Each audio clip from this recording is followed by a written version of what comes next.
Bonjour tout le monde, bienvenue à l'événement Batimatech 2021. Aujourd'hui, on va parler de la nouvelle technologie et révolution dans l'industrie immobilière. Donc, en français, ça s'appelle la PropTech. Donc, Jordan va se joindre à nous tantôt, ainsi que Mike. Ce qu'on peut vous dire également, c'est qu'on vous fait quelques annonces. Évidemment, c'est pour vous dire qu'on prépare d'autres événements dans le futur.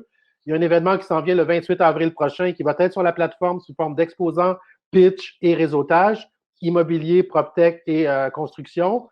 Et parallèlement à ça, on travaille un événement le 23 mars prochain sur la plateforme qui s'appelle Clubhouse, qui ressemble à ces jetons-là dans une perspective de podcast davantage. Donc, on vous invite à vous inscrire éventuellement sur la plateforme ou à chercher le moyen d'être invité surtout dans ce club qui s'appelle Clubhouse. Parallèlement, j'inviterai sans plus tarder Mike ainsi que Jordan à se joindre en ouvrant leur caméra et à ce moment-là, ils vont pouvoir se joindre à nous à même l'écran puis on va pouvoir commencer l'intervention. Bonjour Mike. Bonjour. Bonjour Francis. Bonjour Jordan. Bonjour. Bonjour. Donc, bienvenue à Batimatech, bienvenue à Rosefellow, bienvenue Square Feet.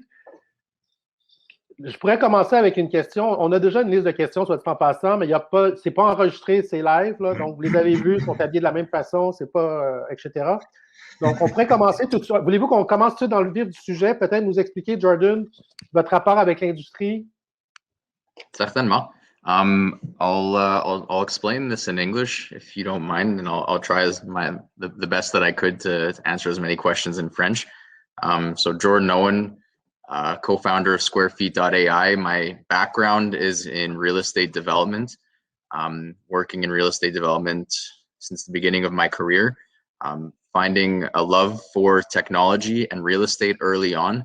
I realized that I wanted to find a way to implement technology into the industry. I decided to pursue a dual master's degree at MIT, focusing on real estate development, city planning, and how technology could be used to better plan cities. Since then, COVID happened, and I came home in March 2020 and started this firm, SquareFeet.ai. Which we are experts in real estate pricing Canada-wide, and we work a lot with Mike on his new developments, and he's been a great partner ever since. Great. And Mike, about your background?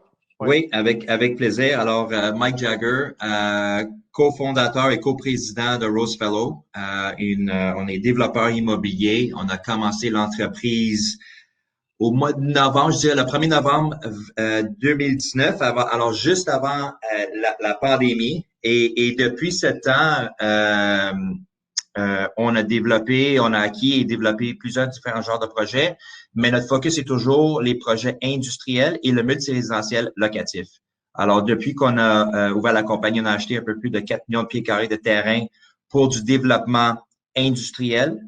Et aussi, on a 600 unités locatives qui sont en construction ou qui vont être en construction sous peu. OK. C'est bon. Puis dans le fond, Jordan, tu ne le connaissais pas avant ou vous le connaissiez déjà?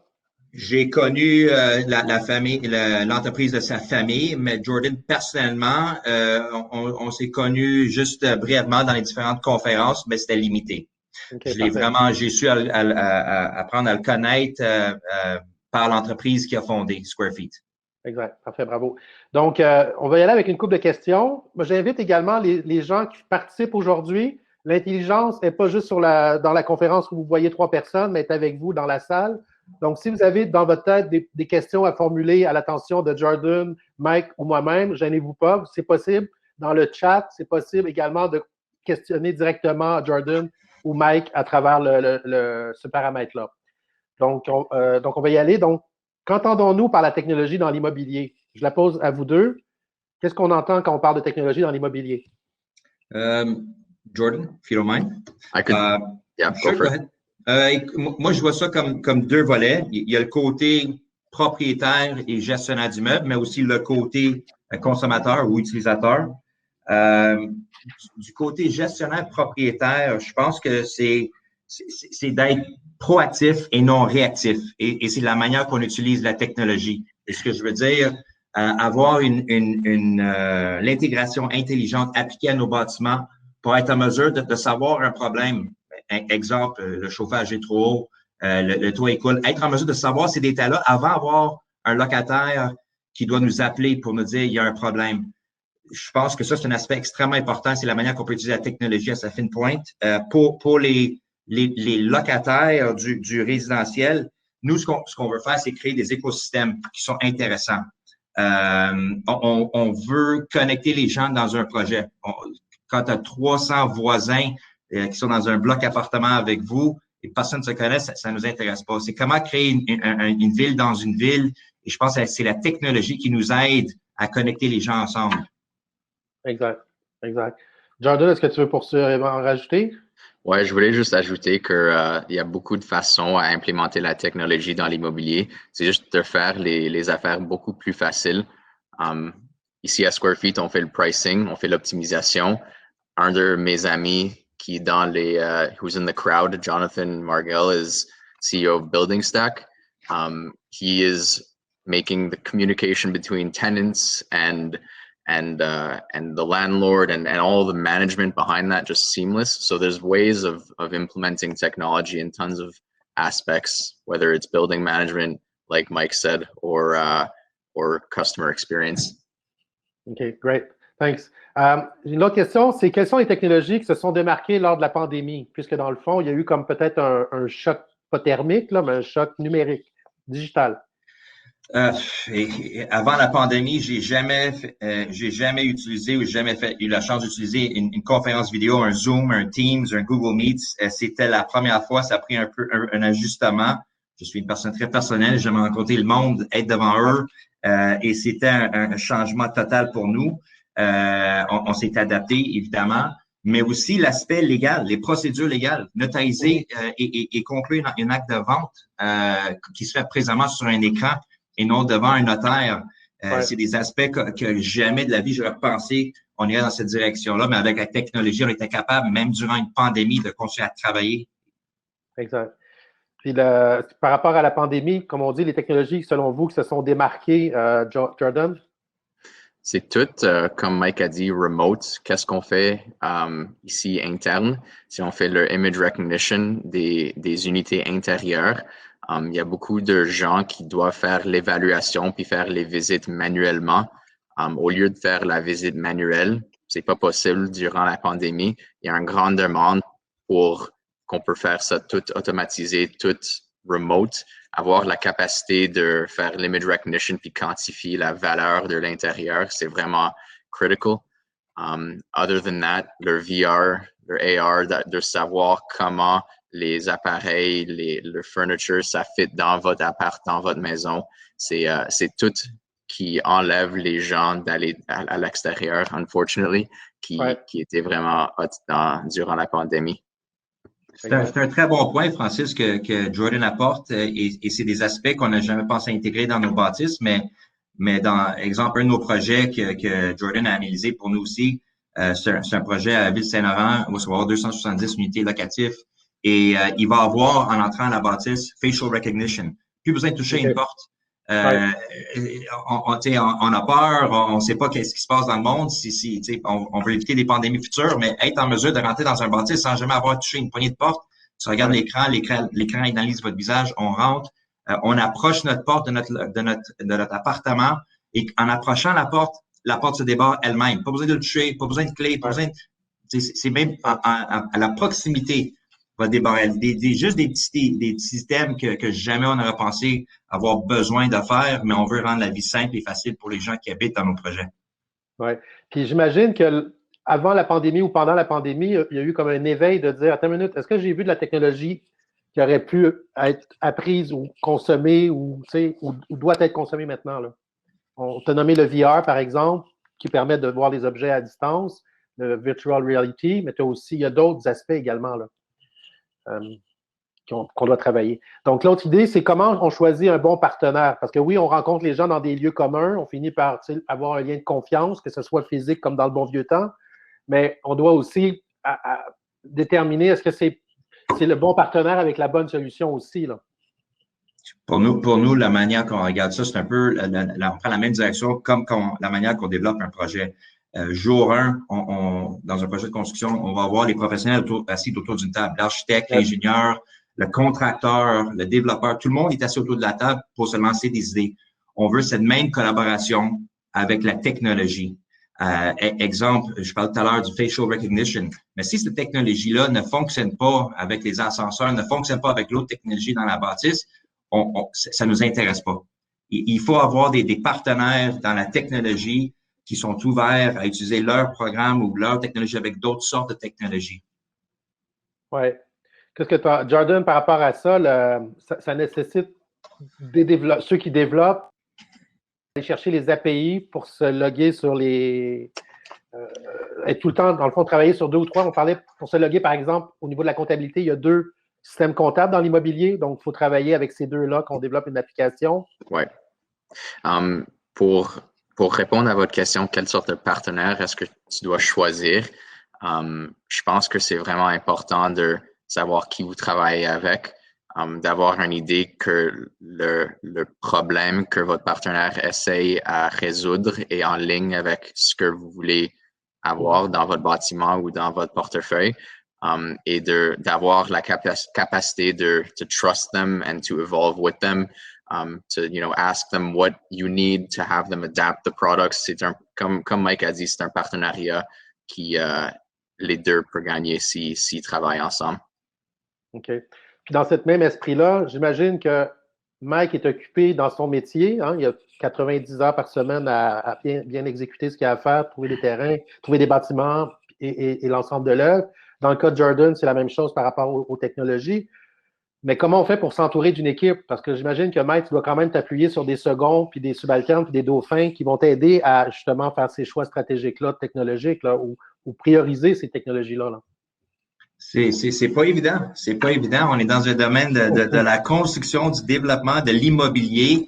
Et ouais. Il faut, comment dire, you have to get out of your comfort zone pour être avec des gens qui sont spécialistes dans la technologie. Et c'est là qu'on s'appuie sur des gens comme dans le cas de Jordan, des gens qui connaissent ce domaine-là. Ce qui est intéressant, nous, chez Rose Fellow, le premier rapport qu'on a fait chez Rose Fellow, c'était un rapport AI, Artificial Intelligence, sur comment les gens veulent vivre aujourd'hui. On regarde pas les rapports qui démontrent comment c'est fait, mais on veut savoir comment ça va être. Et c'était pas évident. Ouais. Faut changer, ça déstabilise, hein? Exactement. L'industrie qui est très. Oui. On parle de le promoteur immobilier, il voit certains volets, l'opérateur voit un certain volet, le financier voit un autre volet, puis le gars de TI voit un autre volet. Mais ce qu'il faut surtout, c'est des gens comme Jordan et d'autres personnages comme lui qui comprennent l'industrie davantage par l'essence même. Là.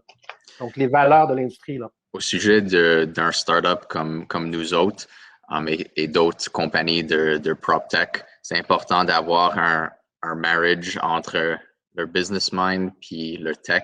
Avoir la solution business est vraiment important d'avoir avant créer une solution et d'entourer le business avec des gens tech qui sont vraiment généralistes dans le début. Ouais.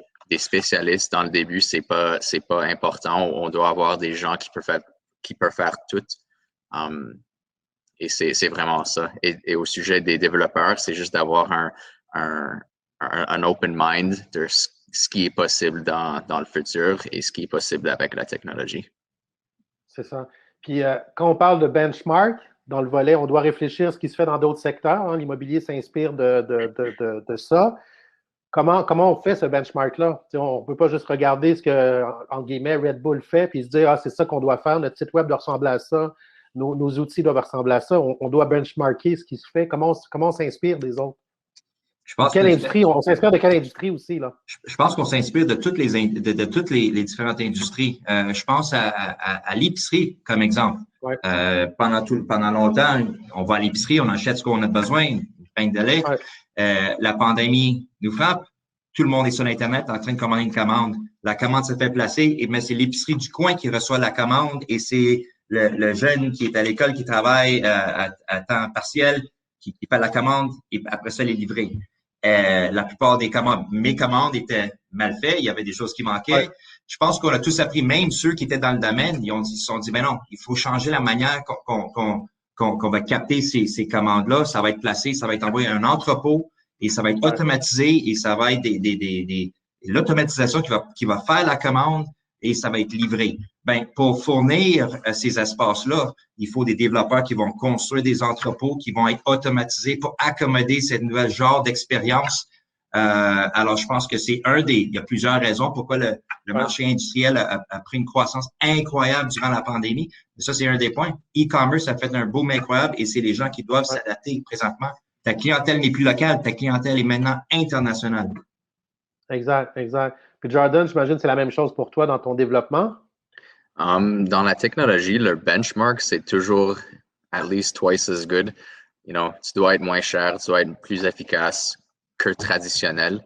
Dans l'immobilier, il y a beaucoup d'opportunités à avoir un value add avec la technologie parce que c'est vraiment pas quelque chose qui a été touché pendant des années. Maintenant, il y a beaucoup de compagnies qui le font, qui le commencent, mais but we have a long way to go. Exact. Ça, c'est une autre question que je me pose par rapport à l'industrie. C'est, on vous présente souvent plusieurs solutions. Par exemple, la solution de Jordan, il y a de solutions de d'autres. Comment, à partir de quand on comprend qu'il y a une révolution comme solution? Parce que Jordan n'est pas tout seul à offrir cette solution-là, mais s'il était tout seul, on dirait à ta minute, tu es trop avancé, tu es trop avant-gardiste. Ce qui n'est pas le cas. Là. On est en 2021, on a besoin de ces outils-là. Puis peut-être brièvement expliquer c'est quoi l'outil que tu as développé, SquareFeet, pour qu'on comprenne l'enjeu que ça provoque. Oui, certainement. Les développeurs, tous, ont un problème avec leur pricing effectif, de savoir c'est quoi le prix optimal pour leur unité et de l'optimiser en temps réel durant le launch du projet. Moi, je travaillais avec un développeur, puis on a vécu ce problème où c'était difficile à changer les prix durant le launch. Avoir un système comme SquareFeet où on recommande des prix initiaux en étudiant les qualités des vues, les qualités de chaque unité individuelle, puis de monitor the sales en temps réel, puis l'optimiser avec la demande réelle dans le marché et la demande dans le bâtiment pour obtenir le plus possible pour un bâtiment. C'est vraiment le problème that we're solving. C'est ça. Donc, vas-y, Marc. Moi, ce que j'allais dire, c'est pour moi, je trouve ça incroyable ce qu'ils font, Jordan et son équipe chez SquareFeet, d'avoir la possibilité d'avoir, dans notre cas, celui à Saint-Laurent, c'est 270 unités, mais à la seconde près, on est capable de s'ajuster par rapport à nos taux.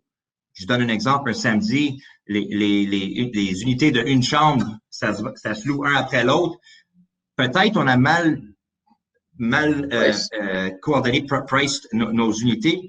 Et le système que Jordan nous offre est capable d'ajuster les systèmes pour réduire le prix d'une unité, augmenter l'autre en conséquence. Sinon, on ferait comme dans le temps, on ferait une analyse un dimanche soir, on donnerait un rapport aux développeurs le lundi matin et ça va prendre un jour ou deux, peut-être même 3 pour ajuster les taux. Mais avec le système de Jordan, nous, chez Roosevelt, on est capable d'ajuster ces prix sans même le toucher. Il n'y a même pas une personne qui le fait, c'est le système ordinateur qui le fait dans le background. Exact, sous forme de tableau de bord et tout ça. Mais j'imagine, Jordan, qu'il a fallu, puis dans le cas de Mike aussi, même si Jordan avait une belle proposition dans son modèle, que tu regardes qu'est-ce qu'il faisait ailleurs. Tu es allé dans des showcases, j'imagine, à l'étranger, MIPIM, par exemple, ou dans le domaine de la PropTech. On a regardé à travers le Canada pour voir une compagnie qui fait ce qu'on fait. On n'a malheureusement pas trouvé quelqu'un qui fait à Canada, mais dans les États-Unis, c'est quelque chose qui a commencé, qui est en business, mais c'est vraiment avec des compagnies vraiment grands qui l'utilisent. C'est pas les compagnies, c'est pas tout le monde qui peut l'utiliser. C'est comme it's the largest softwares that have this kind of capability. Puis on regarde à des opportunités à travers et on prend toutes les données de what people are doing and we kind of put it all together into one platform. Ce qui est intéressant, Francis, de ce que SquareFeet font, ce genre de programme, c'est on le voit partout, que ce soit dans la province de Québec, Canada, aux États-Unis. les valeurs de terrain augmentent. Ça augmente, ça augmente. Ouais. Et la manière qu'on fait notre décision, si on achète dans le temps, c'est on regarder un rapport, voir les taux de loyer dans le coin, à combien qu'on peut louer. Mais dans du nouveau développement, il faut regarder dans le futur puis trouver un moyen de prédire c'est que ça va être quoi que les gens sont prêts à payer dans 2 ans quand le projet va être prêt. C'est pas les rapports qui étaient faits qui nous montrent le passé qui va nous expliquer ça. C'est les genres de la technologie comme ce que Square Feet offre. Puis il n'y en a pas d'autres. On a fait l'analyse chez Roosevelt de trouver d'autres pour faire des comparatifs à ce que Square Feet font. Il n'y en avait pas au Canada. Ouais. Donc, pour le moment, c'est bon. Puis, on parle souvent dans la construction, il y a un volet intuitif. Tu sais, on choisit un terrain, un espace basé d'abord sur peut-être cet aspect-là, qui est difficilement monétisable là, au départ. Mais ensuite, quand on passe par des plateformes qui font de l'analyse de data, qui comparent des données, on est capable après ça d'appuyer notre intuition qui ressemble presque à un plan d'affaires après. C'est vraiment un produit. Il y a des techs partout qui font cette sorte d'optimisation dans leur hoteling. Il y a des plateformes d'optimisation dans leur e-commerce. Il y a tellement de plateformes où on peut trouver quelque chose comme ça. C'est juste, c'est quelque chose qui n'était pas fait encore dans l'immobilier, le développement immobilier. Exact. Parce qu'on l'avait, par exemple, sur les coins de rue, Jean Coutu ou une firme comme ça pouvait savoir l'ensemble d'informations puis choisir s'ils prenaient cet emplacement-là ou si, au contraire, ils mobilisaient cet emplacement-là pour ne pas avoir de compétiteurs dans les différents raccoins, etc. L'autre idée, c'est, selon vous, on se pose la question, puis je la pose également aux gens qui sont avec nous aujourd'hui. Je vous invite à y répondre, à y réfléchir ou même à intervenir avec nous. On va vous inviter. Selon vous, c'est quoi? Y a-t-il une solution technologique qui a révolutionné notre industrie là, ou qui va révolutionner notre industrie de l'immobilier? Est-ce qu'il y a une technologie qui va révolutionner? Ouais. Tu sais, on pense à Uber, on pense à Airbnb qui a révolutionné certains secteurs. Ça n'a pas empêché d'autres hôtels de se créer. Ça n'a pas empêché des chaînes de taxis de se renouveler. Dans le cas de l'immobilier, la pandémie nous oblige à réfléchir une forme d'un élément qui disturbe l'industrie. Pour moi, je pense que c'est l'intelligence artificielle qui change la manière qu'on voit, puis on pense aux projets, puis le développement des projets. Ouais, le problème avec la demande de l'immobilier, especially residential, c'est que c'est long terme. C'est quelque chose que tout le monde a besoin et c'est quelque chose que les gens veulent comme stable. C'est pas comme un service que les gens vont s'inscrire. C'est pas un hôtel. C'est beaucoup plus difficile à trouver cette sorte de disruption qui va affecter tout le monde. Il y a déjà des compagnies comme Zillow puis Redfin qui existent déjà pendant comme 25 ans. C'est de trouver des solutions disruptives qui vont aider la coût de construction.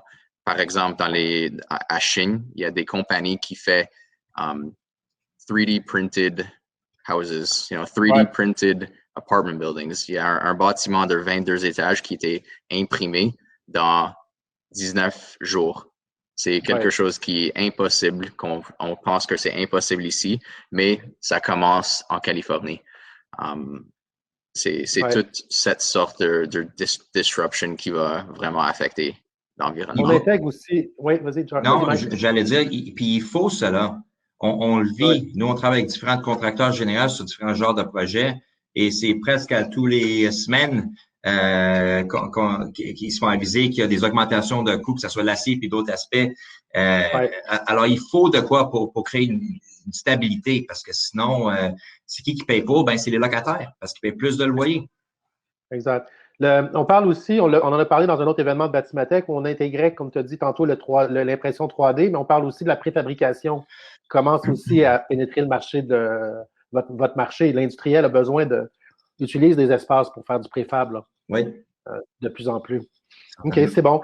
Est-ce qu'il y en a qui ont des questions par rapport à Jordan, par rapport à Mike? Ils sont avec nous. Donc, je vois Maud qui a une question. Donc, je vais l'inviter brièvement à se joindre à nous puis à poser la question. Donc, juste ouvrir ta caméra puis ouvrir ton micro, puis tu vas pouvoir te joindre à nous, Maud. Donc, tu peux juste formuler ta question, Maud. Donc, s'il ne se présente pas pour le moment, on va poursuivre. La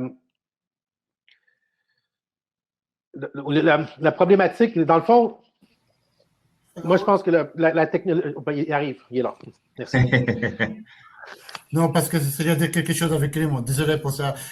Jordan, je vais demander une question par anglais. You mentioned something about the 3D printer, Yes. construction printer. I actually was interested in that. I did a couple of study projects on them. But what I noted that they are not yet developed to do multi-store buildings. Now, I understand there's a company in the United States that already they started in that, and there's a company in China and they have this legal battle about who have the intellectual right in this invention. But I'm wondering if you have any more update about multi-store 3D construction printer. Well, first of all, if I could just give a book recommendation that I thought was fascinating. The Future is Faster Than You Think. It's I'm sure you guys have heard of it. It's an unbelievable book. It talks about how fast tech is moving.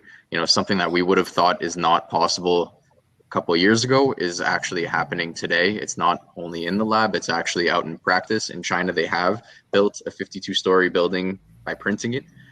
In California, they are doing this now. And it's just about time where it's going to start getting to a bigger and bigger market where it's actually scalable. The problem with this tech is that it's very difficult to scale because the material and the production capacity is so specialized and there's such few people actually developing it.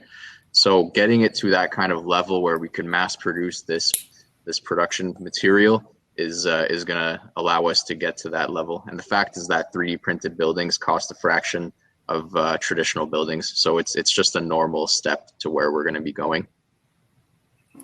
Yes, thank you, Maud. Thank you. Juste fermer ta caméra. Merci. Bien Thank sûr. you. On a eu plusieurs questions, soit dit en passant, donc on va les formuler. J'ai une question qui dit, est-ce que M. Owen peut nous parler de l'intelligence artificielle derrière sa plateforme? Oui, certainement. I'll say it again in English. I'm sorry. Yeah, go ahead. Comfortable. Sorry. So AI is very important for finding relationships between data points that a human cannot do. If you were interested in AI and how it's capable of advancing, you guys have heard AlphaGo. AlphaGo is an AI platform that was built to be the best AlphaGo player in the world. They used AI to teach it. It's called reinforced learning. So they showed how to play and then it figured out what was the best way. And then it beat the best player in the world. You know, now there's an AI system that taught itself how to play with the AlphaGo AI algorithm. And now that AI who taught itself is now outperforming the original AI. So AI is really used to find relationships in data that a human can't find. What we're doing is we're taking data from all the listing platforms across Canada, and we're taking, you know, the photos, the prices, all kinds of data, what kind of building amenities, inclusions, exclusions, and we're finding relationships with price and the ability to predict what pricing is. A human just can't do that. You have to have a complex deep neural net that, you know, reinforces itself and teaches itself how to price. And these things take time. For example, back in September when we started, we had 15% error. Now we're at less than 4%, which is in line with what, you know, the major platforms across the United States are performing at, which is just the power of AI and big data. Okay, great. For us, Francis, one of the aspects that we used AI for was this project I mentioned in Saint Laurent. In doing an AI study, we found that there's a lot of people within the area who are looking for a brand new apartment, but that is dog friendly. But beyond that, the report told us that they would like to have spaces to be able to walk their pets. That's not in the street. So we actually bought the forest next door in order to accommodate those kind of services. Something we wouldn't be able to think of on our own or with the standard report. That's where AI came in for us, and it was able to push the way we build our communal spaces and build the environment around our properties. Yeah, that's good. Puis je pense qu'on oublie moi, je suis au centre de recherche présentement. Là, oui. Mes bureaux sont là de Montréal. Je pense que les gens ne réalisent pas non plus le rapport que l'immobilier n'est pas connecté sur les centres de recherche, n'est pas connecté sur où est-ce qu'ils en sont au niveau de l'évolution. On parle de l'évolution de la capacité de la reconnaissance vocale c'est réglé. Là. Puis vous voyez les chatbots là, dans les différentes plateformes pour communiquer avec les gens. Oui. C'est pas Francis qui vous répond, c'est un chatbot. Là. Tout est programmé, etc. Il y a de l'intelligence artificielle, ça en est ça. Il y a la reconnaissance vocale, mais il y a aussi les données vocales également. Les données, ben, vous le savez avec vos téléphones maintenant.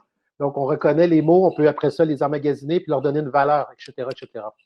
Il y a beaucoup de questions en passant. Là. Tantôt, j'avais l'air de dire, il n'y en a pas, là, mais attention, les boys, on en a.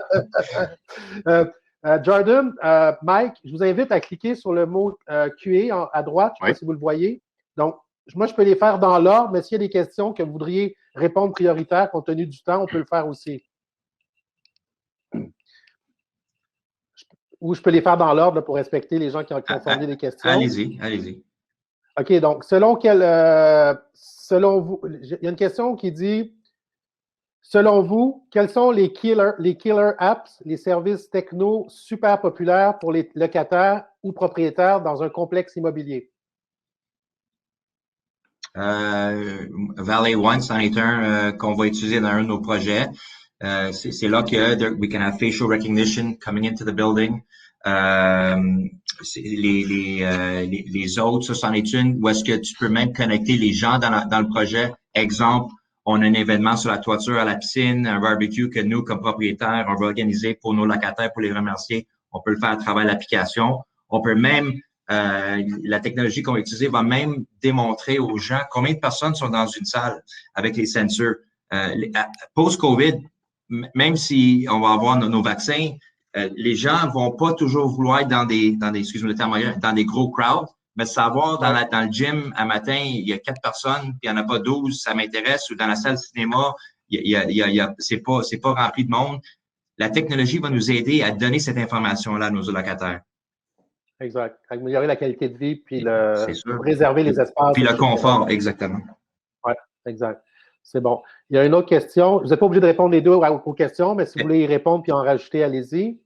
On est rendu à quel point le domaine immobilier vient influencer ou exiger la transformation numérique auprès des entrepreneurs généraux dans l'exécution des travaux? Moi, quand je pense à la construction, les contracteurs généraux, la technologie, je pense à éviter les erreurs. T'as des ingénieurs électriques, mécaniques, t'as de tout genre sur un site. C'est pas toujours facile de regarder un plan puis être sûr de pas faire d'erreur. Avec des programmes comme BIM puis d'autres, on est capable de savoir exactement où est-ce que les tuyaux, les fils se croisent, de tout pour éviter la problématique. Exact. C'est aussi pour la gérance. Pour la gérance, il y a beaucoup de compagnies qui font des drones, qui that are monitoring the construction sites, making sure people are safe, making sure people are working to actually charge people properly. Un problème, ça pourrait être que les gens disent qu'ils travaillent, mais they're actually not working. So having all this kind of tech that's surrounding your construction site to automate things and to remove personnel is really important. C'est bon. On poursuit avec une autre question. Il y en aurait 3. Est-ce que les technologies que vous parlez sont mieux adaptées pour un secteur de l'industrie en particulier, pour l'industrie, par exemple, pour l'instant, le résidentiel? Personnellement, avec Square Feet, on a commencé avec le résidentiel, mais quand on a mis en marché notre produit, on a eu beaucoup de demandes pour des données puis de l'optimisation commerciale puis industrielle. So in time, we have been building a database on industrial and commercial. So we will soon be able to offer our services for, commercial and industrial brokers and developers. C'est bon. L'autre question, c'est que pensez-vous des jumeaux numériques? Selon vous, peuvent-ils permettre une gestion plus intégrée et facile d'un parc immobilier? This is an interesting question, Mike. Do you want to take this or? I don't understand what jumeau numérique is, so you may have to answer it. I'll take your lead. It's a digital twin. Un jumeau numérique is a digital twin. C'est vraiment fascinant, les digital twins. C'est vraiment difficile à le faire properly. It takes a ton of data and it takes a ton of computing power. They're trying to do this in Singapore, where they're actually trying to model the entire city, how people are moving, how traffic is moving. and it just is. It's not at the level yet where it's production ready, where it could actually be, projecting where traffic is going, how to fix problems. But it's something that a lot of researchers are working on to get to market.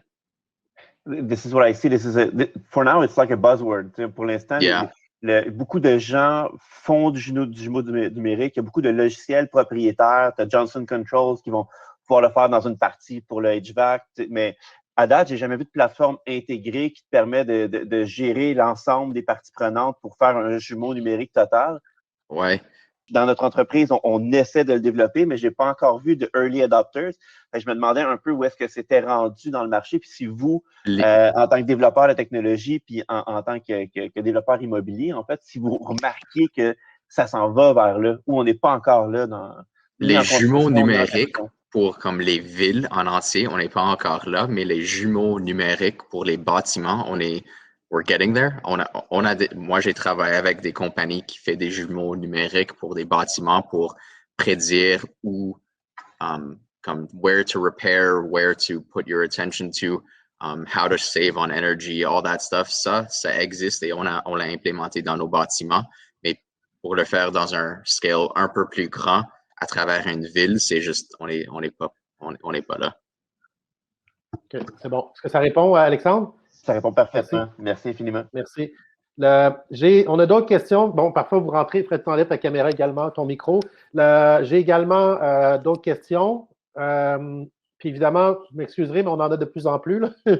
À quel point le domaine immobilier vient influencer ou exiger la transformation numérique auprès des entrepreneurs? Je sais qu'on l'a répondu. Je pense qu'on vient juste de le faire. OK, excusez-moi. Est-ce que, si on l'a vu, quels sont les avantages et les désavantages, selon vous, là, de l'impression 3D? C'est une question qui est formulée par, je ne sais pas de qui, mais ouais.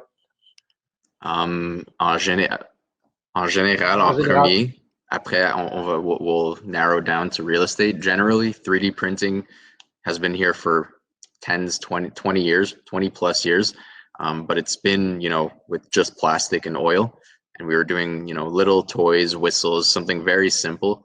But now we're getting to the point where we're 3D printing body parts, like organs, we're printing now organic material. That's really helping tons of people, combat disease, all that kind of really amazing stuff. So the fact is that 3D printing is not just plastic and material, it's now carbon-based, which is really impressive. And on another side, 3D printing for real estate is amazing. 30% of construction material is wasted on site. That's a research report that was conducted by MIT. And that's just 30% construction cost. So imagine you have $190 construction cost per foot hard. 30% of that is because of wasted material. 3D printing allows you to waste zero. So your construction costs are massively reduced and you have very little labor.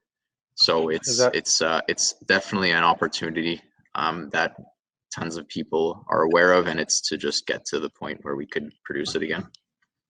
C'est intéressant parce que on voit une rallonge sur un immeuble ou on rajoute un deuxième étage sur un garage. Ben, on a 3 containers qui vont se remplir de déchets. Pourquoi? Parce que le manufacturier fabrique en conséquence de optimiser sa chaîne de production, mais en arrière, la livraison, c'est des produits qui ne sont pas sur mesure. Donc, probablement, si on utilisait le BIM, des éléments numériques, on saurait ce qu'on a besoin de fabriquer, la bonne quantité, puis on fait juste livrer ce qu'on a besoin. Il n'y a pas de perte ou d'éléments qui vont rouiller sur le chantier ou qui vont être abîmés. J'ai une question d'Elias qui est en anglais. Je vais l'inviter à se joindre à nous. Puis je m'excuse auprès de ceux que je n'ai pas invités sur la scène. Là, pardonnez-moi, je pense à Louis Parent et d'autres. Mais dans le cas d'Elias, je t'invite à venir poser ta question, d'ouvrir ton micro, également d'ouvrir ta caméra, s'il te plaît. Donc, Elias va arriver pour formuler sa question. Yeah, well, can you see me? I guess, yeah. Yes. Well, thanks for the bunch of insights. There are a lot of good content there. I was just wondering, like there are so many solutions, and I've been working personally with startups for a very long time. But it feels like sometimes like all the solutions are scattered around, and there is no kind of like a more holistic approach to it. So if you take it from a user, as an end user of it, do you see any interesting APIs or interesting platforms that can be helpful throughout the life cycle of a purchaser, for example? As a citizen who wants to buy, do you see any APIs that are built? Depends what you're looking for. What are you looking for in specific? Oh, I'm talking purely from a product perspective. I feel like there are solutions for everything, or like many companies are building solutions for many things, but it doesn't feel as there is a clear winner from a product perspective, or if there are some interesting APIs you can have access to build a more holistic product. So just to clarify, you're asking about like you're looking for example, an opportunity to buy. You want to know what the comparables are. You want to then be able to fill it up with the building management system, and then you want to manage it afterwards, kind of thing. A more seamless experience. It doesn't feel like there is a seamless experience right now. Yeah, and it's a great point, and that's just given the fact of where prop tech is in the market today. It's not something that has been going on for 30 plus years. It's really been picking up steam in the past 10 years. And what, in my opinion, is what I think is that there's going to be a consolidation with bigger companies buying smaller companies and making it into a more seamless. It's not sustainable to have 100 different platforms, like you mentioned. So it's definitely going to start consolidating. But do you see? So just like a follow up quickly, excuse-moi, Francis. But right. Like in other sectors, like for example, in life science or in other sectors, like there is open science. There are a lot of APIs that are being built by developers or startups. Do you see that in the prop tech, or do you see any things heading into, hey, you know what, like let's build API and piggyback on each other to build new products? It's getting there. It's just, it takes time to really consolidate everything. For example, we're working with a third party CRM company. We're providing them our tech with an API, but we've just, we've been in business for 12 months, and it's in due time, It's going to be happening in the next while as people continue developing. Thank you. Merci beaucoup, Elias. Merci pour la question. Là, juste désactiver ta caméra, ton micro. On se revoit plus tard. Restez avec nous parce qu'il y a la salle qui se poursuit jusqu'à 2 heures. Donc, vous allez pouvoir réseauter ceux qui veulent continuer à échanger entre nous. Hugo nous a également formulé une question. Je vais aller voir Hugo s'il peut la formuler. Ce serait la dernière question qu'on accepte. Donc, Hugo, si tu peux préparer, ouvrir ton micro, ouvrir ta caméra, tu vas pouvoir te joindre à nous. Donc, pour formuler ta question directement. Encore une fois, je m'excuse pour les autres. On n'avait pas activé cette fonction-là. Puis, peut-être avant qu'il arrive, je pourrais peut-être vous lire la question. Ah, ben, il est là. Je suis là. Ben, c'est ça, en fait. C'est peut-être plus au niveau de M. Jagger, puis que la question se pose. En fait, c'est comment voyez-vous l'intégration des intelligences artificielles puis l'utilisation des outils connectés, par exemple, mais au niveau de la gestion puis du développement de projets à l'étape de conception puis de construction des bâtiments. Parce qu'on parle beaucoup au niveau des usagers, les outils qu'on peut développer pour une fois que le bâtiment est construit. Mais le nerf de la guerre, du moins pour moi, il est vraiment au niveau de la conception, étant une firme d'ingénierie. Puis c'est des projets qui sont complexes, il y a beaucoup de va-et-vient. Comment est-ce que tu vois ça, Mike? Puis quelle importance est-ce que tu lui donnes, en quelque sorte? Écoute, dans la conception, ce qui est intéressant pour nous, c'est vraiment voir un projet, non seulement sur des plans, mais utiliser la technologie qui nous est offerte en créant, exemple, quand on fait des espaces communs, quand on va faire le design, avoir un designer qui peut nous montrer comment que ça fonctionne, comment les gens vont y avoir une synergie entre les gens dans un projet. C'est plus pousser le projet avec ce qui est offert with artificial intelligence, à place de seulement voir ça par un architecte, les yeux d'un architecte. Okay. De ce que je comprends, c'est de vous donner les outils à vous de pouvoir voir l'ensemble et l'avancement du projet. Là. Exactement. Parfait. Merci, Mike. Merci à vous. D'accord. Merci, Hugo. Merci, restez avec nous. Donc, merci, Jordan. Merci, Mike. Est-ce que vous voulez ajouter un dernier mot aux gens qui sont avec nous et également notre auditoire YouTube par le fait même qui vont vous entendre dans les prochains jours? Donc, allez-y. Non, tout ce que j'allais dire, c'est il faut pas avoir peur de prendre des risques. On parle de technologie, on parle d'un aspect, un domaine qu'on connaît pas tous assez. On est tous, ça nous pique la curiosité. Mais nous, comme développeurs, on cherche à innover. Et c'est en travaillant avec des gens comme SquareFeet et d'autres qui sont dans le domaine de la technologie qui va nous aider à penser comment que les gens qui vont habiter ou travailler dans nos projets vont avoir une meilleure qualité de vie. Exact. Et Jordan, dernier mot avant la fin, puis peut-être Hugo, fermez ta caméra, s'il te plaît, ton micro, ta caméra.